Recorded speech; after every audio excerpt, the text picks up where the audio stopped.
হৈছে।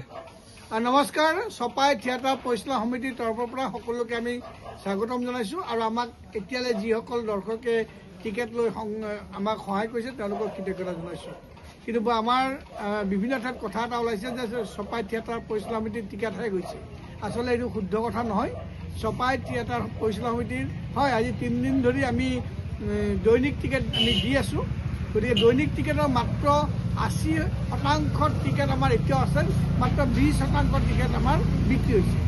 Season ticket প্ৰায় শেষ হৈছে, কিন্তু আমাৰ দৈনিক টিকেট 80% টিকেট এতিয়া মজুত আছে। কিন্তু বজাৰত যিটো কথা হ'লে যে টিকেট নাই, টিকেট শেষেই হ'ল, এই কথাটো শুদ্ধ নহয়।